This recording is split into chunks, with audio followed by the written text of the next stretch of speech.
Hello বন্ধুরা, আসসালামু আলাইকুম রহমতুল্লাহ বরকাতুহ। আশা করি ভালো আছেন। আমি আলহামদুলিল্লাহ আপনাদের ভালো আছি। তো আজকে একটা টপিক নিয়ে কথা বলবো। বিষয়টা হচ্ছে কি, আপনার কান্ট্রিটা হচ্ছে পর্তুগাল। পর্তুগালের কিছু নিউ আপডেট আসছে, যে বিষয়টা আপনাদেরকে না বললে অনেকে জানে না এই বিষয় নিয়ে। তো যারা অজানা তাদের সাথে এই বিষয়টা আমি একটু শেয়ার করলাম। তো বিষয়টা হচ্ছে বন্ধুরা, পর্তুগাল এম্বাসি নতুন কিছু ডকুমেন্ট তারা সাবমিট করছে, যেগুলা নতুন যারা ভিসা প্রত্যাশী যারা আবেদন করবেন তাদের প্রয়োজনীয়, তাদেরকে এগুলো সাবমিট করতে হবে অথবা তাদেরকে জানতে হবে। ইভেন যারা এম্বাসির মাধ্যমে যারা এজেন্সির মাধ্যমে করবেন, আবেদন করবেন, সেই এজেন্সিকে তারা অবগত, তারা আছে কিনা, তারা জানে কিনা, সেটা সেই বিষয়টা আপনার জানতে হবে। তো আমরা চলে যাই কি কি বিষয়। বিষয়টা হচ্ছে নাম্বার ওয়ান, পর্তুগিজ সামাজিক নিরাপত্তার স্বার্থে নিবন্ধিত কর্মসংস্থান চুক্তি এবং উভয় স্বাক্ষরের নোটারিকৃত স্বীকৃতি সহ মৃত্যুক্ষেত্রে প্রত্যাবাসন কভারেজ সহ কর্মক্ষেত্র দুর্ঘটনা বীমা। বিষয়টা হচ্ছে দুর্ঘটনা দুর্ঘটনা বীমা, সেটা আমরা প্রতিটা কান্ট্রিতে সেটা নন ইউরোপিয়ান, সেটা হচ্ছে আপনার অ্যারাবিয়ান কান্ট্রি, মিডল ইস্ট কান্ট্রিতে গেলেও এই বীমাটা লাগে আমাদের, হ্যাঁ, ইন্স্যুরেন্সটা লাগে। তো দুর্ঘটনা বীমা এগুলা অতীব জরুরি, এবং কৃতপক্ষের সাথে নিবন্ধিত বাসস্থানের সাথে ভাড়া চুক্তি, 6টি রসিদের উপস্থিতি সহ। আমি বিষয়টা একটু ক্লিয়ার করি সেকেন্ডটা। আপনি পর্তুগালে যেখানে যাবেন, সেখানে যাওয়ার আগে আপনাকে ওই যে জায়গায় থাকবেন বাসস্থান আর কি, হ্যাঁ, সেই বাসস্থানের 6 মাসের ভাড়া রসিদের আপনার ওই ডকুমেন্টগুলো আপনাকে এখানে উপস্থাপন করতে হবে। তো এটা এম্বাসিকে ডকুমেন্টগুলো দেখাতে হবে। আমি বোঝাতে পারছি নাকি? আমি আবার রিটার্ন করতেছি। আহ, কৃতকর্মের যে আপনার নিবন্ধিত বাসস্থানের, যেখানে আপনি আবেদন করছেন, হ্যাঁ, সেই বাসস্থানের 6 মাসের রসিদের, ভাড়ার রসিদের, হ্যাঁ, ভাড়ার রসিদগুলো আপনাকে সেখানে পর্তুগালের যে ইয়াতে থাকবেন, সেই রসিদগুলো আপনাকে শো করতে হবে কিসে, এম্বাসিতে। এগুলো হচ্ছে বর্তমান রুলস, এগুলো আপনাকে জানতে হবে। আর আপনি যদি এগুলো না জানেন, তাহলে আপনি কিভাবে যেতে পারবেন? দেখা যাচ্ছে, আমি একটু ছোট করে কথা বলি। বিভিন্ন এম্বাসি, অনেকগুলো মানুষ আপনার সেখানে আবেদন করতেছে। তারা হয়তো এটা তাড়াহুড়া করে এগুলা করতেছে, হয়তো অনেক সময় অনেক ডকুমেন্টস নাও দিতে পারে।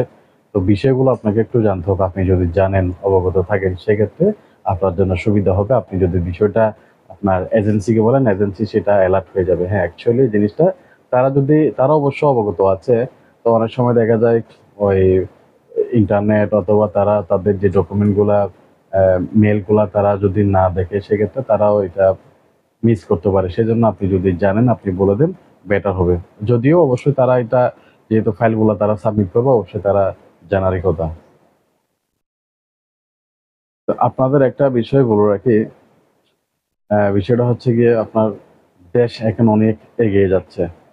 তো মানুষ সোশ্যাল সাইট দেখে গেটে অনেক জানতেছে, বুঝতেছে, ধারণা নিচ্ছে। আপনি কেন পিছিয়ে থাকবেন? আপনি যার মাধ্যমে ফাইল জমা দিচ্ছেন, ওই ভাইয়ের সাথে খোলাখুলি আপনি খোলাখুলি তার সাথে টকিং করবেন, জানবেন, বিষয়গুলো ওনার সাথে শেয়ার করবেন।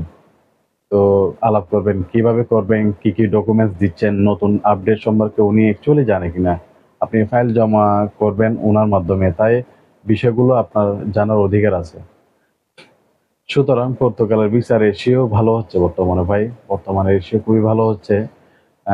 আপনারা সেখানে প্রপারলি ডকুমেন্টস জমা দিয়ে আপনিও পর্তুগিজ নাগরিক হতে পারেন। আমি দোয়া করি, ইনশাল্লাহ আপনাদের জন্য শুভকামনা রইল এই দিক দিয়ে। বর্তমানে পর্তুগালের অবশ্যই টাকার পরিমাণটা একটু বেশি লাগছে। কেউ বেশি দিচ্ছে, কেউ মিডল পয়েন্টে আছে, অনেকে বেশি নিয়ে নিচ্ছে। সবকিছু ঘেটে আপনারা ওইভাবে আগাবেন। তো আরেকটা বিষয়, সেটা কথা বললে আপনাদেরকে। বিষয়টা হচ্ছে, আপনারা যে কোনো দেশে যাওয়ার আগে আপনারা জানবেন সেই দেশের কাজের কর্মপরিধি কেমন, বা কোন কোন কাজের আর চাহিদা বেশি। এইভাবে যদি আপনারা জেনে যান, তাহলে সেক্ষেত্রে আপনার প্রবলেম হবে না, যেহেতু আপনি স্কিল ওয়ার্কার হয়ে যাবেন সেক্ষেত্রে। তো পর্তুগালের বর্তমানে যে কাজের উপর কর্মী চাহিদা আছে, তা হলো একটু সংক্ষেপে বলে দিই। নাম্বার ওয়ান হচ্ছে টেকনিক্যাল এক্সপার্ট। আপনি টেকনিক্যাল এক্সপার্ট, যেমন আইটি দক্ষতা, বিভিন্ন কাজের, হ্যাঁ, ইলেকট্রিশিয়ান ইত্যাদি কাজে আপনি টেকনিক্যাল কাজ যেটা বলো আর কি, এইসব কাজের উপর যদি আপনার কাজের দক্ষতা থাকে, স্কিল থাকে, সেক্ষেত্রে আপনি সেখানে নাম্বার ওয়ান ফেসিলিটি পাবেন।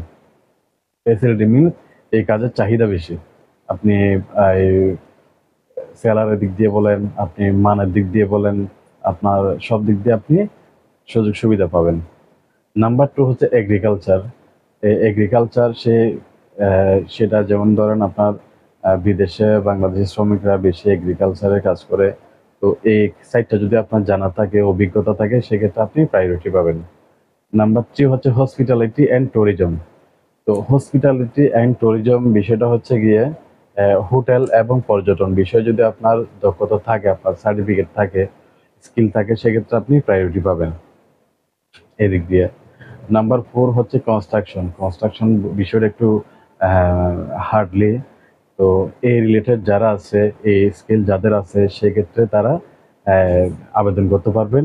এই কাজের চাহিদা আছে ভালো। তো এই কাজে আপনারা যদি ওখানে যান, ইনশাল্লাহ আপনারা প্রপারলি কাজ পাবেন, কাজ করতে পারবেন। তো নাম্বার ফাইভ হচ্ছে গিয়ে সর্বশেষ যেটা service care. Service service sector, এটা হচ্ছে আপনার যেমন সার্ভিস সেক্টরে দুইটা বলি আমি। ওই সেটা হচ্ছে গিয়ে ফুড ডেলিভারি, নাম্বার টু হচ্ছে কেয়ার গিভার্সটা দীর্ঘ কয়েক বছর আগে লন্ডনে, ইউকেতে কিছু মানুষ নিয়ে গেছিল কেয়ার গিভার্স। সেটা বিষয়টা হচ্ছে গিয়ে যারা তারা বয়স্ক লোক আছে তাদেরকে দেখাশোনা করার জন্য এটা এই ভিসাটা মূলত দিয়ে থাকে কেয়ার গিভার্স। সেটা বর্তমানে পর্তুগালে হচ্ছে। তো বন্ধুরা, আপনারা চাইলে কেয়ার গিভার্স ফুড ডেলিভারি বিষয়টা হচ্ছে কি, আমরা অ্যাকচুয়ালি নট ওয়ার্কিং লেভেল, যারা স্টুডেন্ট লেভেল আছে তাদের জন্য বেটার। ফুড ডেলিভারি কাজ করে আপনি ভালো ইনকাম করতে পারবেন। ওই দেশে আপনাকে সব কিছু দিয়ে দেওয়া হবে, আপনাকে ওয়েবসাইট দিয়ে দেওয়া হবে, গাড়ি দিয়ে দেওয়া হবে, আপনি জাস্ট ওখানে গিয়ে ডেলিভারিটা দিয়ে আসবেন। তো প্রতিটা কাজেরই মান আছে, প্রতিটা কাজেরই আপনার ভালো মান আছে এখানে। আপনি যদি এইসব কাজ করতে পারেন, ইনশাল্লাহ আপনি সামনে এগিয়ে যেতে পারবেন। তো পর্তুগালের এই কাজগুলো বর্তমানে ভালো, আপনার চাহিদা আছে, মানুষের লোকের চাহিদা আছে। তো উপরের যে কাজগুলো আমি বলছিলাম, সেগুলো যদি একটু শিখার বিষয় আছে। তো আপনার ফুড ডেলিভারি এগুলা নন ওয়ার্কার হলেও হবে, যারা মানে কি জানি কি বলে, যারা ওই জেনারেল ওয়ার্কার না জানলেও হবে, ওখানে গিয়ে আপনি করতে পারবেন। কিন্তু কেয়ার গিভার্সটা আপনাকে এখান থেকে কোর্স করে গেলে বেটার হবে, অন্যান্য যে বিষয়গুলো বলছিলাম। তো বন্ধুরা, আশা করি আপনারা আজকে এই ভিডিওর মাধ্যমে অনেক কিছু জানতে পারছেন। ইনশাল্লাহ সামনে আরো কিছু বিষয় নিয়ে আপনাদের মাঝে আসবো, নতুন নতুন আপডেট নিয়ে আপনাদের মাঝে আসবো। তো বন্ধুরা, আপনাদের জন্য শুভকামনা রইল। ভালো থাকবেন, দোয়া রাখবেন আমার জন্য, আমি আপনাদের জন্য দোয়া করি। আপনারা ভালো থাকবেন। আশা করি ইনশাল্লাহ দেশের আহ, ভবিষ্যৎ উজ্জ্বল হবে। রেমিটেন্স যোদ্ধা সবাই, আমাদের দেশটা অনেক উন্নতির দিকে যাবে ইনশাল্লাহ, আপনাদের মাধ্যমে, আমাদের মাধ্যমে, সবার মাধ্যমে। তো পরবর্তী ভিডিও পেতে অবশ্যই আপনার ইউটিউব চ্যানেলটা সাবস্ক্রাইব করে লাইক, কমেন্ট, শেয়ার করবেন বেশি বেশি।